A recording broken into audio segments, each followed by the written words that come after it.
As promised, I thought we would take a look at doing some figure carving on a railroad spike. There at the beginning of the video, I showed a couple that are a very old project I did probably 20 years ago. Some of the first spike faces I did, or wizard faces. One was a spike, one was not. And then the third one that I showed was one that I finished this morning, and that would be this one, and this is what we're going to try and work on today. Now, you don't have to start with a railroad spike on these. You can make them out of just square bar, and that has some advantages as well. But I like the railroad spike. It adds a little bit of whimsy. So the first thing we have to do is forge weld a railroad spike to a shaft for the tool. In this case, I'm using 1/2-inch square bar. You could use 3/8 if you wanted to. This one that I did earlier this morning is actually on a piece of 5/8 square bar, because that's going to be the handle for a set of tongs, and I needed a little more mass for the hinge joint. There are lots of different ways to do faces. This is one that I found in an old reprint of the Rocky Mountain Smith's Forge Facts from 1988. I think I actually got the reprint in the mid-90s sometime. So this was a 30-year-old article in a blacksmithing newsletter that showed how to do this, and I've liked it, and I keep doing them this way.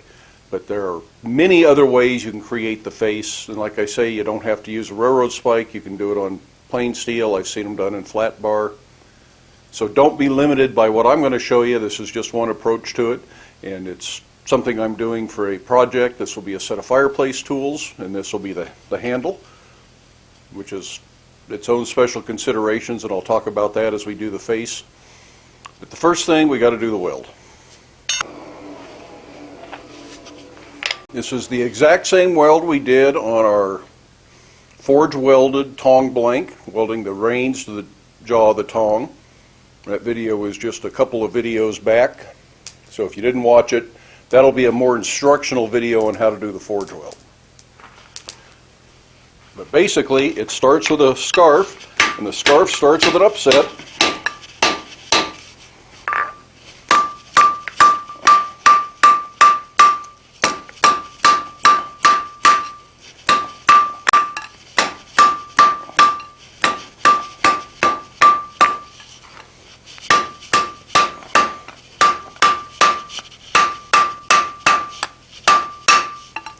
So there's a basic scarf. You can do that in one heat if you are comfortable with it. Take as many heats as you need, though. And that has to weld to the spike. Now luckily, the spike is already heavier material than I want in the end, and I'll reduce this part of that shank so I don't have to upset the spike, and it's already been tapered for me. So pretty much all I have to do is just make the existing fatter material and the existing taper look like a scarf. So there's my scarfed railroad spike. Here's my scarfed other piece. They'll go together just like that. Again, for this kind of weld, I like to use easy weld. Doesn't take very much. Line those up. Drop the tongs, light rapid blows to set the weld. Don't abuse it too much the first time. I add just a little bit more flux.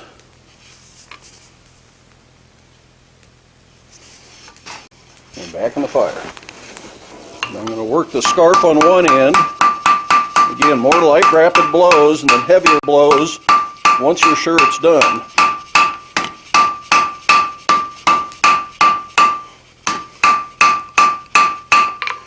And then I'm going to flux and work the scarf on the other side. This usually takes me about 3 welding heats, one to set the middle, one for this scarf, and one for that scarf. I'll get this last scarf done. We can go to heavier hammer blows again because the weld is done. Just remember, don't thin any of this more than you want it thinned in the long run.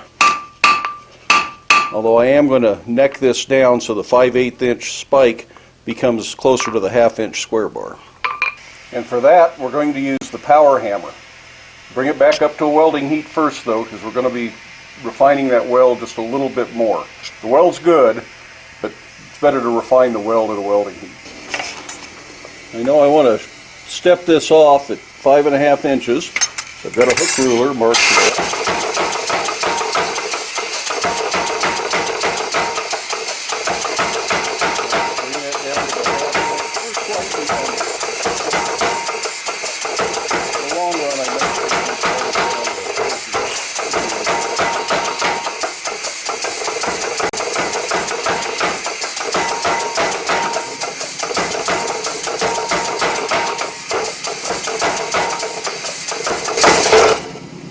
There we go. We got our nicely defined railroad spike here. Nice clean forge weld, no sign of the scarf unless you look real close. So we're ready to make a face. To do these faces requires some special punches and chisel, or figure carving tools we refer to them. And I'm going to show you what some of those are. Later we'll cover making them, although I did show you how to make an eye punch just the other day, so hopefully you saw that video. Personally, I think he's rather handsome. To define a lot of the areas and to work on smoothing things out where you don't dare swing a hammer, you need what's just called a set.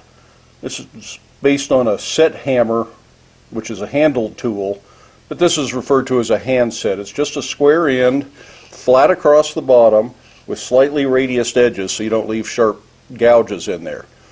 You may at some point have uses for sets that are rectangular or oval or have very radius corners, and there may be reasons to make a lot of these. But this sets off the area for the eye and sets off underneath the nose, and after you've worked on the mustache you need to do some smoothing in here. This gets in here and you drive this with a hammer and you can smooth up a lot of these areas. So this is a very useful tool.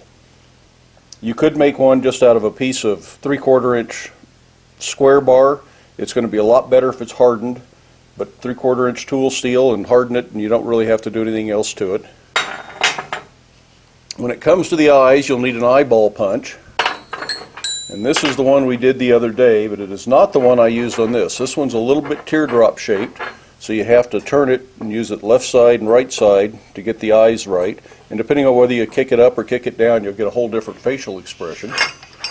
This one was done with just a round punch, which is very similar to a rivet set, although this one, most rivet sets aren't quite as sharp at the edge here, and that's what I did this one with. So you can do round eyes, you can do oval eyes, you can do very narrow eyes to make him look kind of sinister or something, whatever you want to do. When it comes time to do the mouth, you either need a round punch, which again this one I did with a round punch, or an oval punch that is more mouth shaped. Either one of those will work. A center punch does the pupils in the eye. So just your normal everyday center punch is all you need there if you want to put pupils in. And for the nostril, either a center punch or just a very small round punch to get in under here. That's kind of tough, and these punches bend easy, but getting the nostrils driven in helps build some mass in the nose and it makes it look better. Now for the mustache and the beard, some very skinny chisels. These chisels are made out of H13. I made them years ago when I first started doing these, and they're holding up very fine. A lot of people seem to have trouble with H13, so it may not be the best tool steel to start with. You can make these out of old coil spring. You make all these out of old coil spring. I prefer S7 or H13 for the chisels, but if you're not comfortable with some of these high-tech air hardening steels, use the coil spring and just cool them frequently in use. But this straight chisel helps set all these lines for the hair and does his eyebrows. This curved chisel is very specific for getting up under the mustache and separating it from the body, for the sides of his face, and lifting it up so you can get in there and work on the mouth.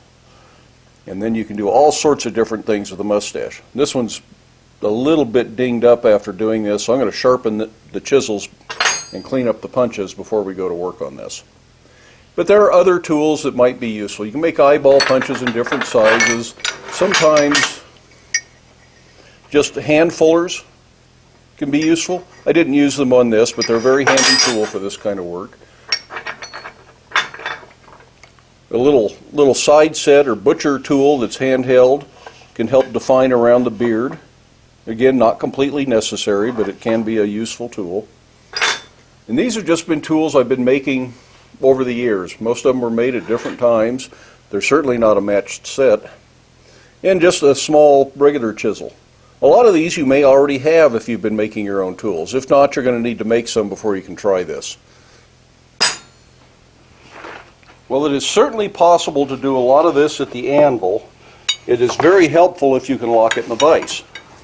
Unfortunately, when you lock it in the vise and you start pounding on this trying to drive a chisel, you end up just knocking it loose. It doesn't work very well. So another tool you may want is a vise block or an angle block. That's just a big chunk of angle iron welded to a base, and there's a little lip here that locks into the vise jaw so that doesn't kick out when you use it. You just set the spike in there, clamp your vise down. That makes the clamping point relatively centered, so it's good for your vise. And then you have a solid surface you can work on. This makes life much easier for you.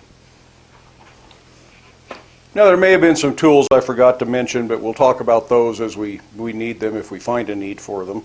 So we're going to go back in the fire, and we're going to heat just the spike part up. We're done with the weld, so it's no longer an issue. Right now, you can get this pretty hot to work on it. As you start creating details, it's going to be easier and easier to burn the details off, especially when you get to the mustache. Be very careful in the fire. Sometimes it's worth bringing the fire up to temperature without the piece in it, shut the blower off, put this in the fire and just let it sit so you don't burn the ends of his mustache off. And this is one case where a gas forge set to a lower pressure might be better, but they are also real hard on things because they create a harder scale, and it might also wash out some of the details. So it's a give and take there. But for now, we can get it pretty hot. I have my various tools laid out where it's easy to get to. This is right next to my vise. Then I also have a cup with some olive oil in it, so especially these chisels need to be cooled from time to time. You can use anything you want to cool them in. I just happen to have some olive oil at one point, and that's what lives in the cup.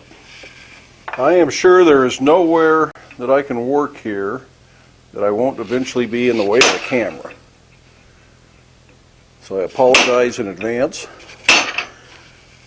Now start off slow and make sure you're getting your impressions where you want.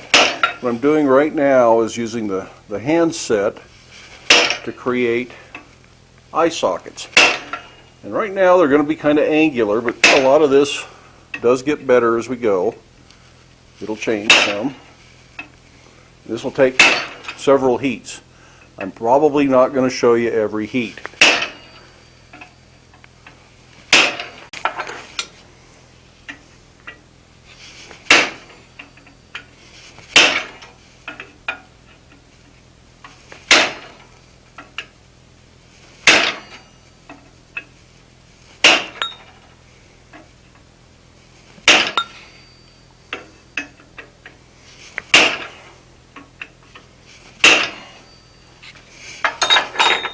This is my fourth go around here for the eye sockets, and they're pretty good for now, I think.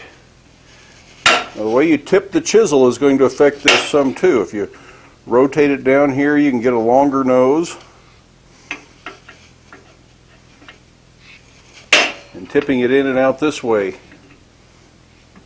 changes the socket. So the next thing we want to do is create the bottom of the nose. And you kind of pretty much just leave them a little point there for now. And do the same thing.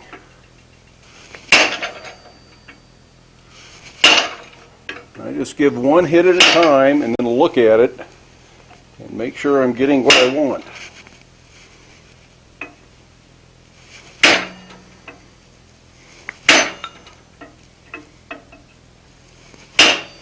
This guy's going to have a funny shaped nose. I'm just defining underneath the nose right now, not anything else. This thing starts to roll up, so you may want to forge it flat again. Rawhide mallet is great for that, so you don't ding it up.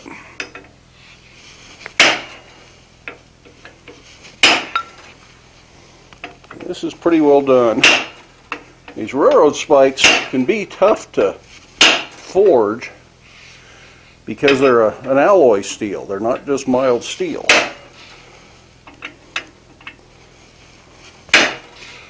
So the next thing we want to do is, your nose isn't parallel. It recedes back in towards your eyes.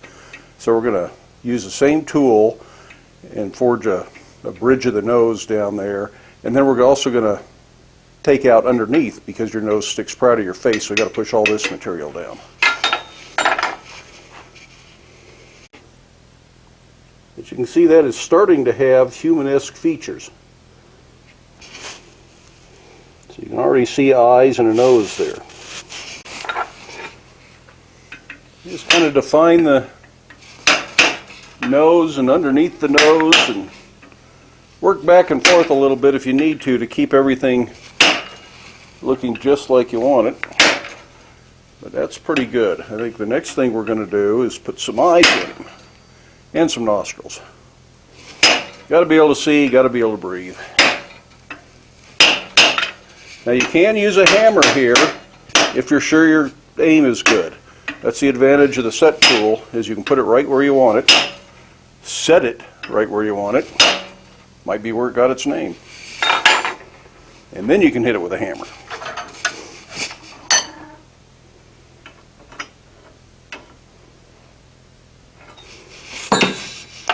Let's try out the new eyeball punch and see what we end up with. I haven't done any tests with this. I don't know what it's going to look like.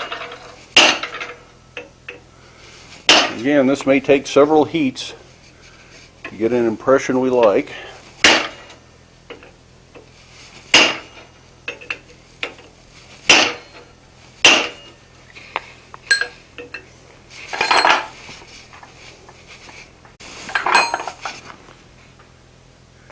One problem with this teardrop punch is it's a little harder to line up every time, whereas a round punch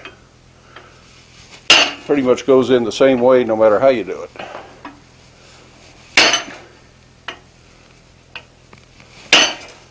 But that definitely gives him eyes. I think I might like the round eyes better. Center punch will give him a couple little pupils. Make the eyes look better. Next thing we'll do is put some nostrils in. For his nostrils, you can use a center punch or a very skinny round square end punch. This kind of punch you punch holes with. This is a center punch. And I think it's easier to get this started where you want it. And you're actually going to upset his nose a little bit, make it a little bit taller.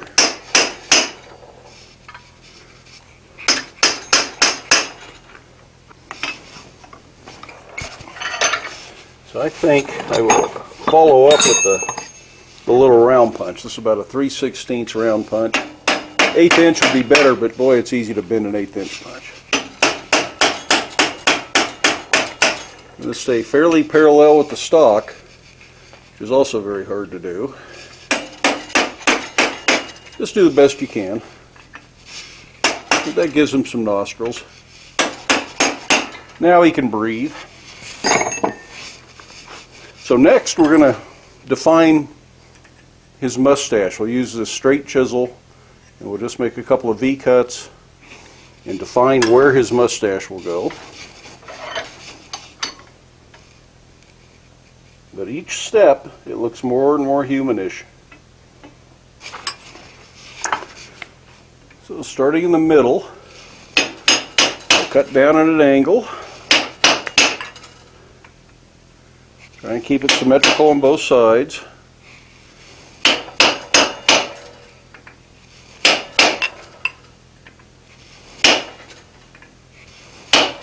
And then undercut this just a little bit. That'll be beneficial in a minute.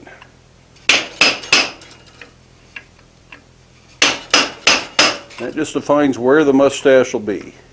If you have heat, add some hairlines now.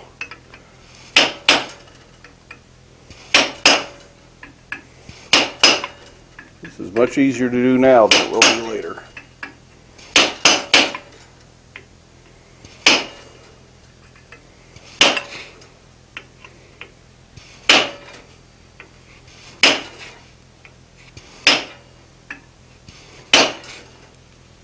Now you could leave this just like this.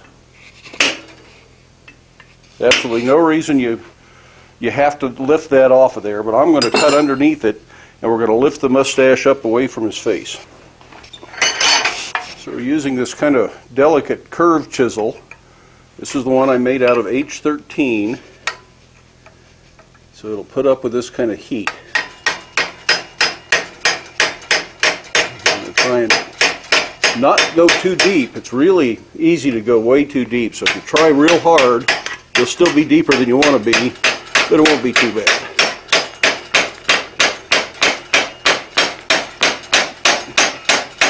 And again, this is going to take several heats to get all the way up.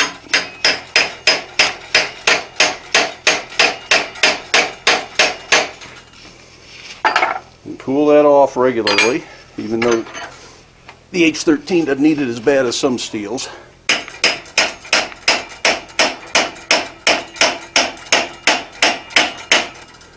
Go slow and work back and forth. Try and keep things even. You'll notice this bends a little bit each time. So you want to work from one side and then go to the other side and you correct your bend.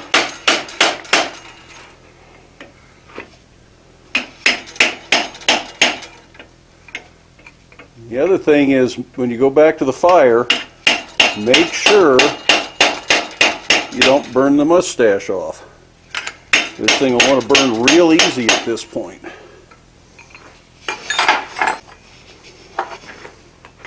Persistence does pay off though.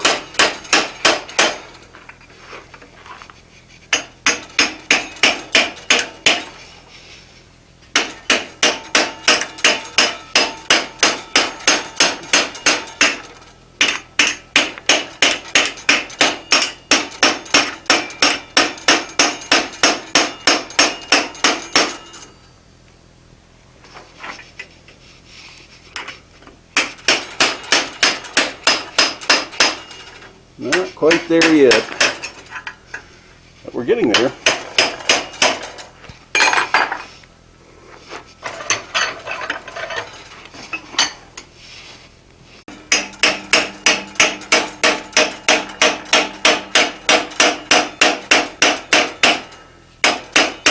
Make sure you don't accidentally cut the mustache all the way off.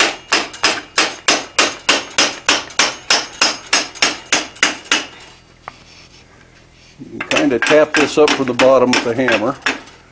Next thing, I think we're okay there. We're going to want to take the hand set again, and we want to work all this nonsense down, all this chopped up stuff. We want to lower that down so we have a place to put his mouth.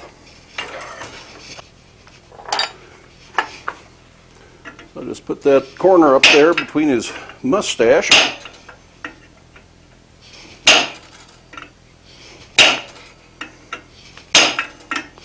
Just try and get rid of any of the junk that's in there. Now we are going to put a beard on, so some of these lines will be okay. But we want to not make this look too chopped up. If you need to, you can come back and do a little bit of filing. I've got some little chisel cut marks there, and I think that would actually be much better if I filed that down. Cleaning that up with a file definitely helped. Now we're going to set his mouth in with this oval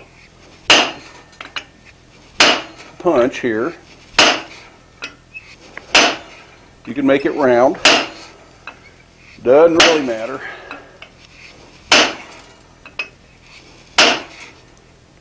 Since I'm making a set of 4, I'm actually going to make them all just a little bit different. I'm working this at lower and lower heats, partially to help prevent burning the mustache off, but partially because it scales less. And the scale starts to be a problem on some of these details. I'm using this round chisel to cut about an 1/8 inch below his mouth, and this will be a lip. Gotta have a bottom lip.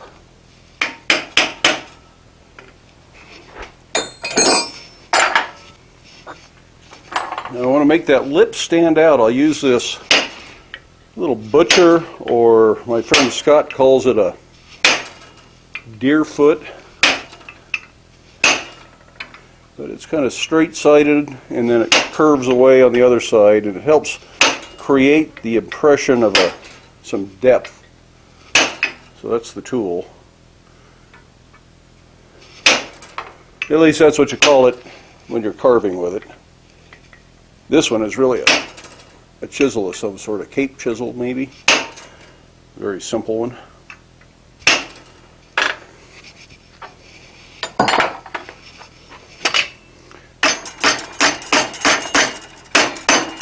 We'll run out of opportunities to straighten him here in a minute. Next thing we want to do is we want to create a beard. And we kind of just decide where the bottom of the beard is and whether it's going to be a pointy beard or a straight across beard or whatever. And we're going to chisel down there just to define it. The beard does not get lifted off like the mustache does. I suppose you could. I never have. So the beard needs some hairlines in it.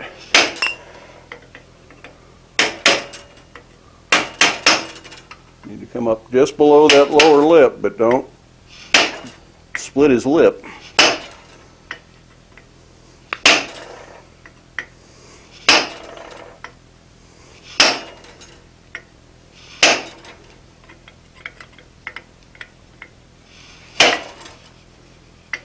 And this is just whatever you think looks right.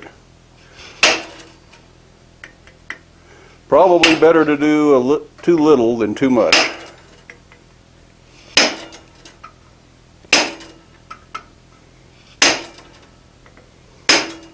So I'm going to quit putting hair in his beard right there.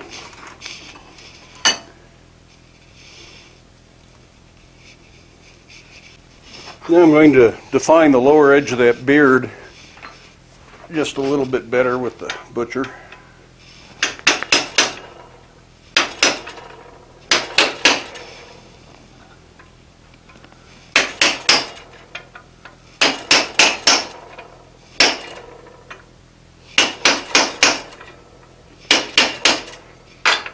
And I have another hand set that's just a little bit crisper edge. I'm going to get in here, blend that back just a little bit more.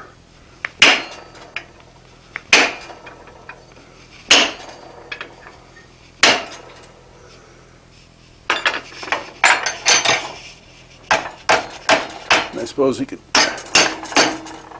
straighten his attitude up there a little bit first. Well, I can't believe I didn't turn the camera on for that. I just curled his mustache a little bit with the scrolling pliers.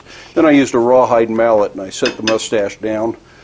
You can use a big handlebar mustache, but this is a handle for a fireplace tool, and that would be uncomfortable, so I tucked the tips of the mustache in tight so there's no sharp spots.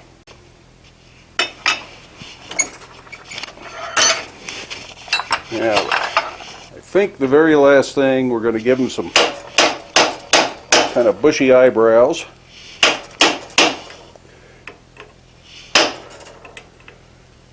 You can give him some wrinkles in his forehead if you want to.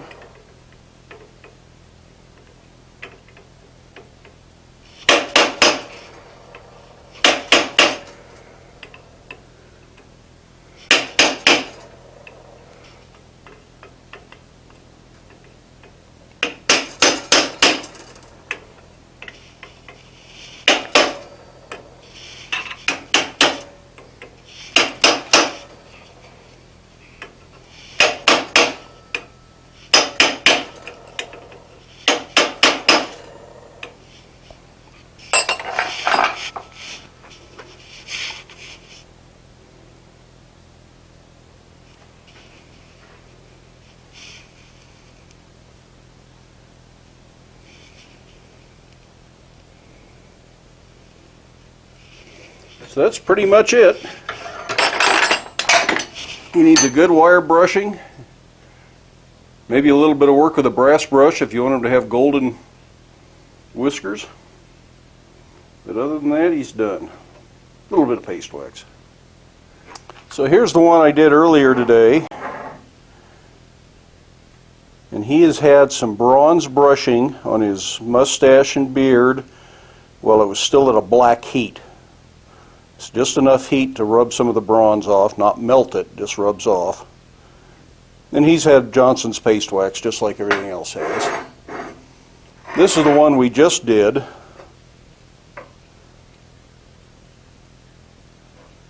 And all he's had is the paste wax. I didn't do anything else special to him. And the one in the middle is just 5/8 mild steel square bar. And all I did with the mustache and the beard and the eyebrows on this one was give it a good wire brushing. So it kind of made it silvery colored. And this one is, of course, not a railroad spike, so he's got a pointy hat that loops over, and that makes a nice handle for a fireplace tool. I'll see if the customer wants that. I think they want the railroad spikes because that's what they were originally looking at when they asked me about these. Well, these are a fun little project. It gives you a chance to just have a good time with it. You don't have to follow my procedure. They don't have to look like this. Some people will fuller in the sides of the square bar so that it pulls the nose out forward with some ball tools, or use ball tools to set the eyes so they're a little bit deeper and really spread out wide. Clay Spencer does all of this under a treadle hammer. Of course, he makes special tools for use under that are just for this type of a project, and his don't look like mine. They're different. I've seen lots and lots of different wizard heads out there. There's probably a dozen or more videos on YouTube of people making wizard heads. They're all going to be a little bit different. You might as well look at all of them and get an idea what you want to do. But they have similar characteristics of defining the eyes, defining the nose, and setting the eyes with an eye punch of some sort, and chisel lines to represent hair for mustaches and beards. But lots and lots of things you can do. Clay makes one that I've seen. I don't think he does a lot of them, but I've seen a few of them for toilet paper holders. And it's see no evil, smell no evil for a toilet paper holder with the little man holding his eyes and holding his nose. And it's a cute little thing. So you can have fun with these. These will become fireplace tools. We'll see what the customer wants. I'll make a whole set similar, although each face will look a little different. And then whatever's left I'll make, and eventually I'll sell them, and I'll have fun doing it. So I hope you enjoyed it. I hope you learned a little about it. I know that there's a lot of tools you have to make if you want to do this, so if you're new to blacksmithing and you haven't made tools, this is probably a little bit more of an advanced project. But it lets you know what you can aspire to and where you can go with blacksmithing. Same tools can be used for doing some animal heads, dragons, things like that. And someday we'll do some animal heads and a dragon. Dragons are even more fun because nobody knows what a dragon looks like, so they can't tell you got it wrong. Well, I hope you liked the video. Give it a thumbs up, hit the subscribe button, share the video with your friends, go watch some of the other videos. There's some other techniques out there that led up to this that I encourage you to go watch. If you feel like donating to the channel to support it financially to help pay for the cameras and the microphones and the lights that I just ordered, then there's a link down in the description to my PayPal account, and you can leave a PayPal donation if you so choose, but if you don't, that's just fine. The content is free. Get out to the shop, make something, but stay safe, do wear your safety glasses, and we'll see you around the corner.